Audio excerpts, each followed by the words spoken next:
Among Alice's things was a book, The Creator's Dilemma, by a Dr. Emil Hartman. Seeing the book brought back my fight with Alice. I didn't like it, and I didn't like the guy's smug face on the cover either.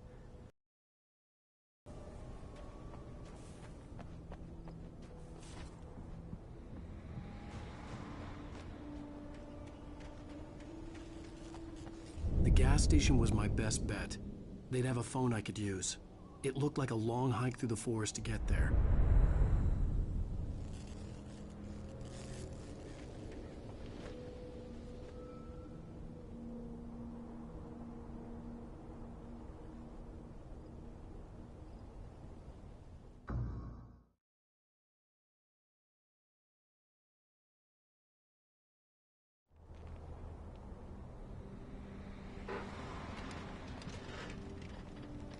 Among Alice's things was a book, The Creator's Dilemma, by a Dr. Emil Hartman. Seeing the book brought back my fight with Alice. I didn't like it, and I didn't like the guy's smug face on the cover either.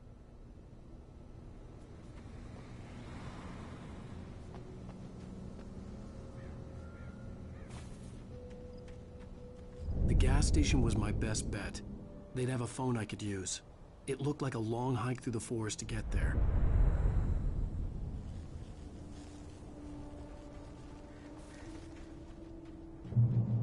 Damn.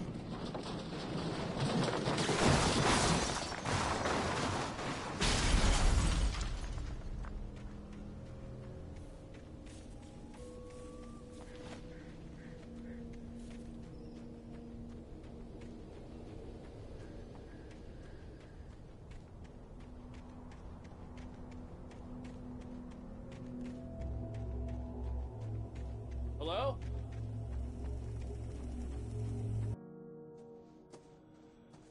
Hello?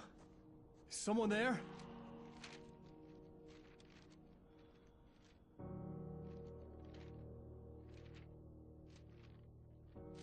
The loose sheets of paper were pages from a manuscript entitled Departure. That was the name I planned to use for the next novel I had never gotten started. I was named the author. I hadn't written it. I couldn't remember writing it. In the scene on the page, the hero was attacked by an axe murderer in the woods at night.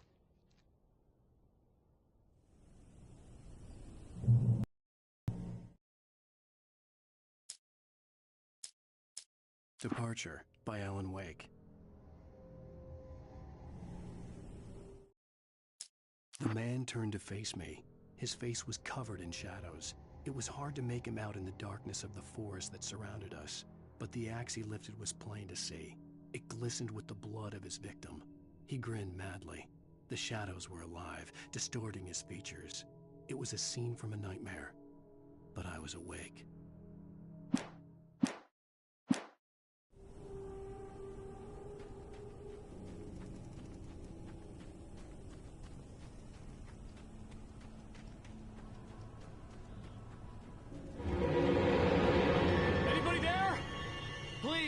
I've been in an accident!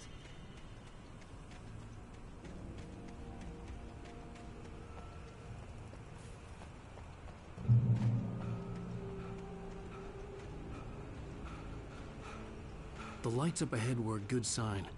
Maybe I wouldn't have to hike all the way down to the gas station to find a phone.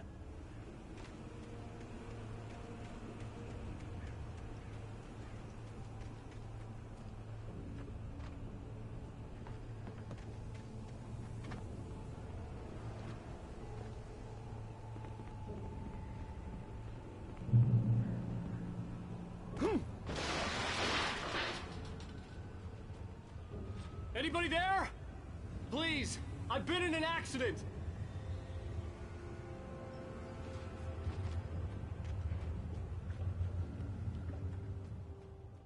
Hey! Hey, you! Phil! There's been an accident! I need help! Listen, I need to... Premium cabins for rent in... Nightfall! Oh, hell. Carl Stuckey. Pleased To meet you. Non-refundable reservation deposit required. Fair and square. Fair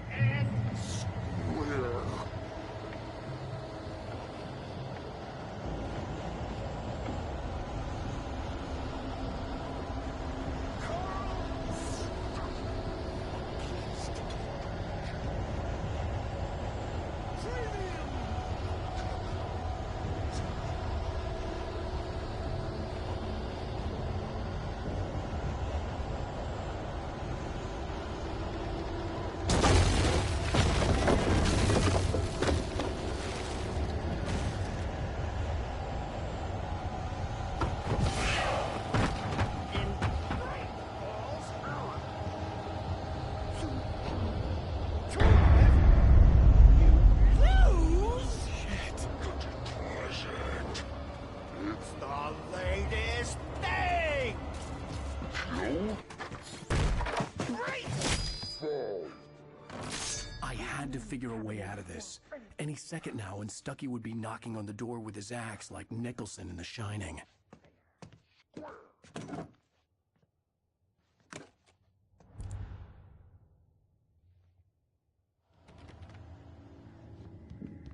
During your trying, it's the latest thing.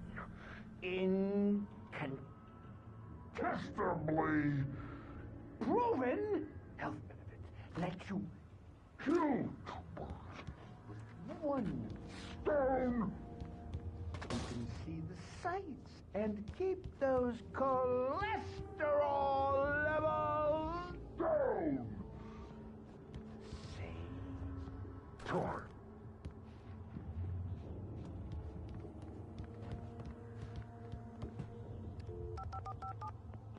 Yes.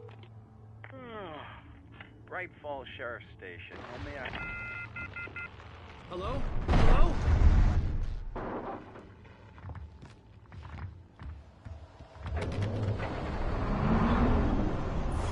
The spat.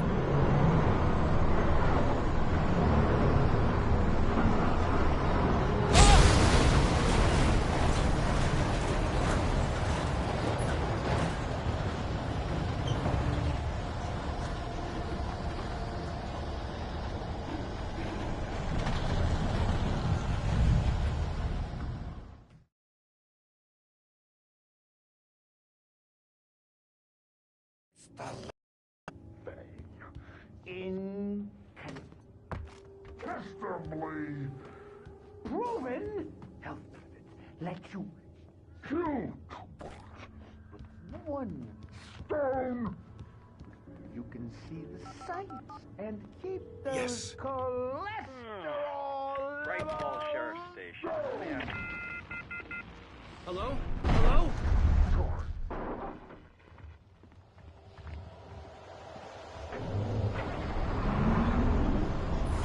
The spat.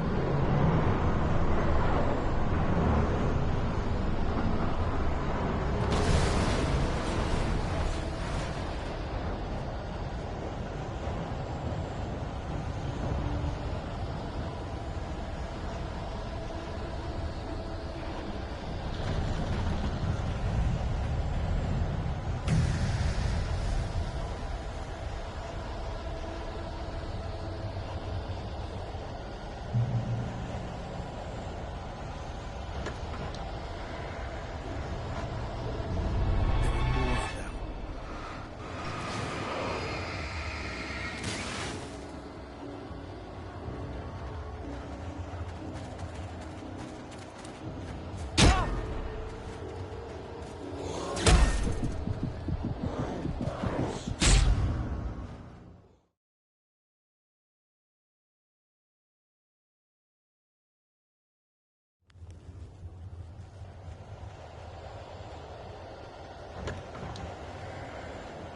The bulldozer had gone over the cliff with the office. I hoped Stucky had suffered the same fate, but I wasn't planning on staying to find out. There were more of them.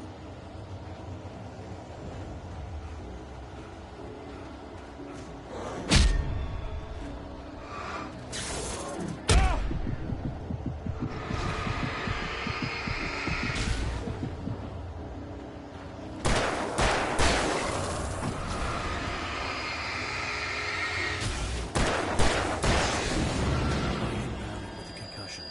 I'd never fired a gun outside a shooting range, and now I just killed someone. Or something. There were no bodies. They just disappeared. If I was dreaming, it felt real enough to make me sick.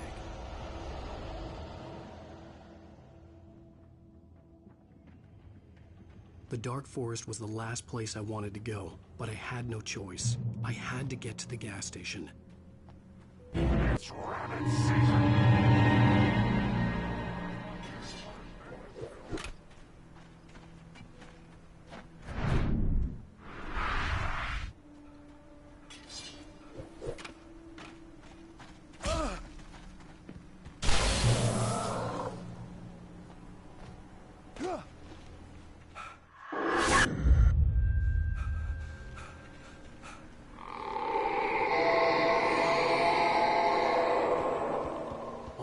was that?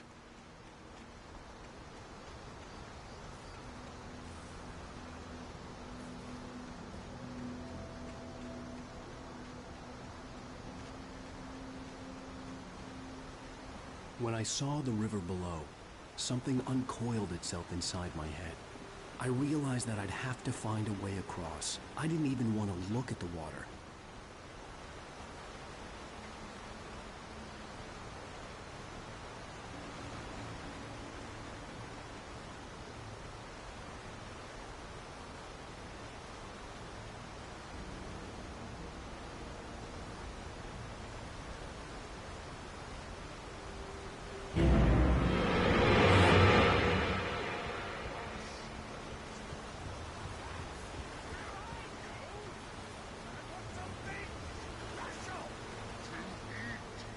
Stucky was still out there, in the dark, stalking me.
The staircase was broken. I had to make my way up some other way.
couldn't stay here.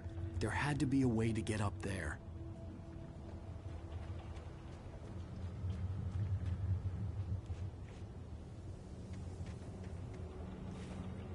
There was no power. There was bound to be a generator somewhere at the logging site.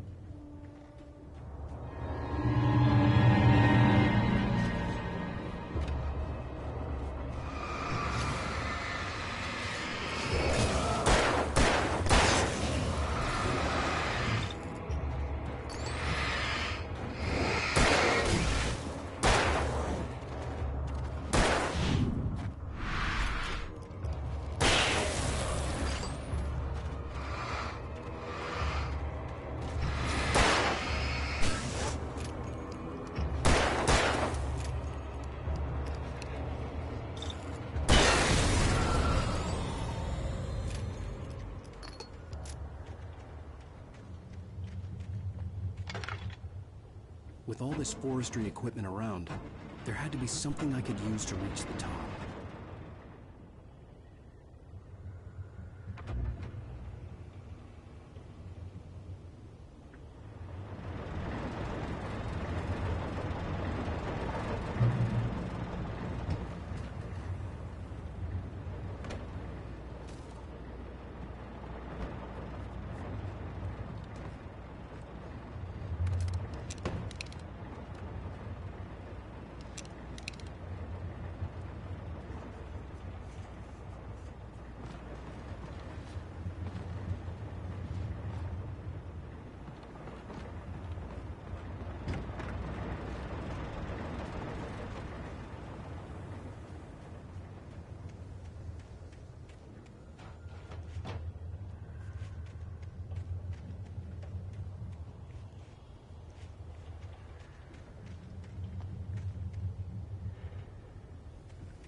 I was just outside for a breath of fresh air, and what a night.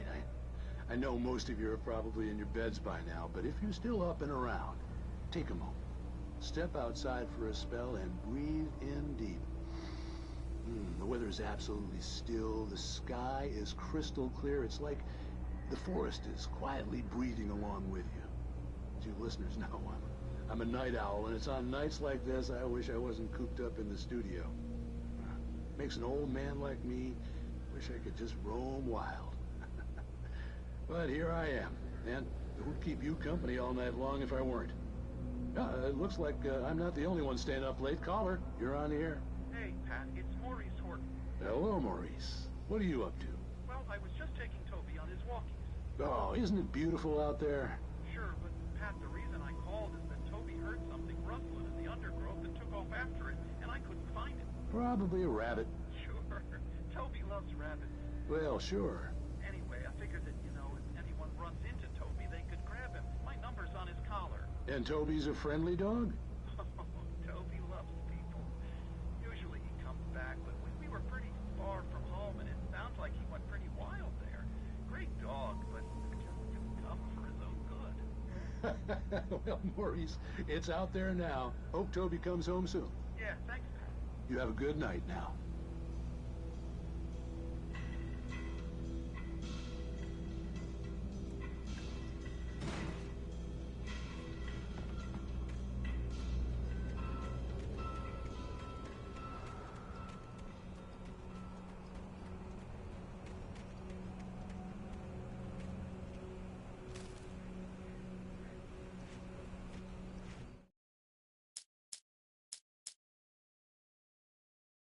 The Taken stood before me. It was impossible to focus on it, as if it stood in a blind spot caused by a brain tumor and eye disease.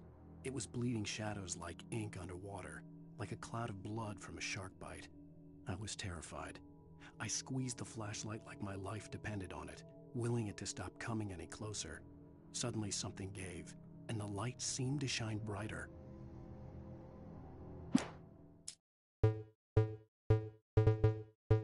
I heard them before I saw them, swooping down from the sky and screeching as they came. I spun around just as the cloud was upon me.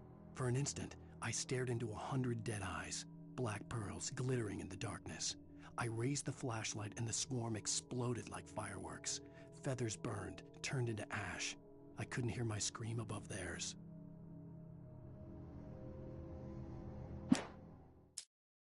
At first, I kept finding the pages as if by accident.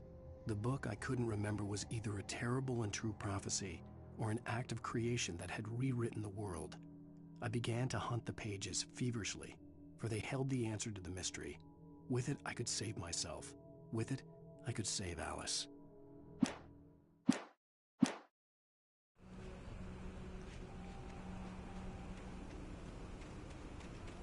The gas station was closer now, its light welcoming in the darkness. Paul makes the best dogs in the state.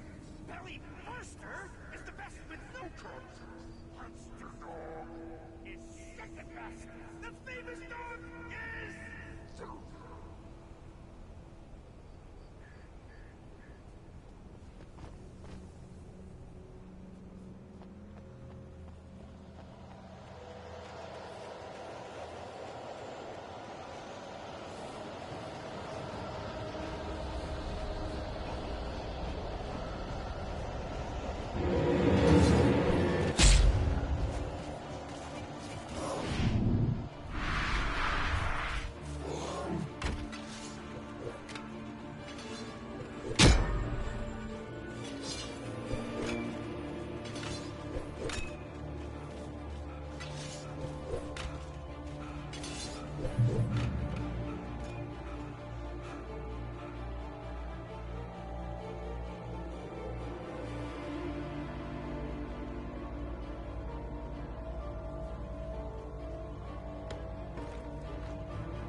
bestows immortality on those who advance it to elevate all of mankind.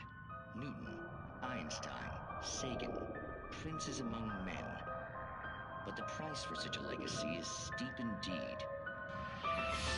In Night Springs.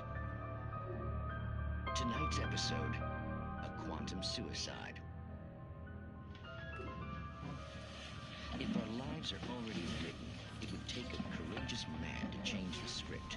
Having called a press conference, Dr. Barclay Colvin is about to demonstrate that very courage. Ladies and gentlemen of the press, I am Dr. Barclay Colvin, and I'm glad so many of you could join me here at the Moorcock Institute. Tonight, I'm going to give a practical demonstration of the many worlds interpretation. As you can see, this is a loaded 9mm pistol. It shall be part of a thought experiment. And now, a real experiment, known as a quantum suicide. Did he say suicide? Is that a real gun? He's kidding, right? Please, stay calm. There is no risk. Observe what occurs when I place the weapon against my own forehead. Now, you might think this round is merely a dud. Not so. Observe the flower pot. And yet, I myself cannot be harmed with this gun. With each pull of the trigger, 2 new realities branch off. One in which the weapon didn't fire, and one where it did. With my machine here, I have ensured that this reality is always the former. I have bestowed upon myself quantum immortality. Under no circumstances can this gun kill me. So wait. What you're saying is that every time you pull the trigger, in another reality, you die? Yes, of course, but that's completely trivial. There's an infinite number of things that could happen at any moment, and they always do happen somewhere. The point is, this one thing did not happen here. You're insane, Colvin. Insane? Insane? Hey, was this thing supposed to be plugged in? I stumbled on it. You fools! Gaze upon quantum immortality.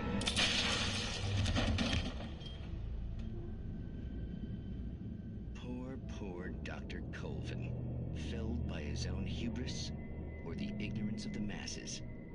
Perhaps he should have left the crate unopened, the decaying atom unobserved. Curiosity often kills the cat. Night Springs.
It requires patience!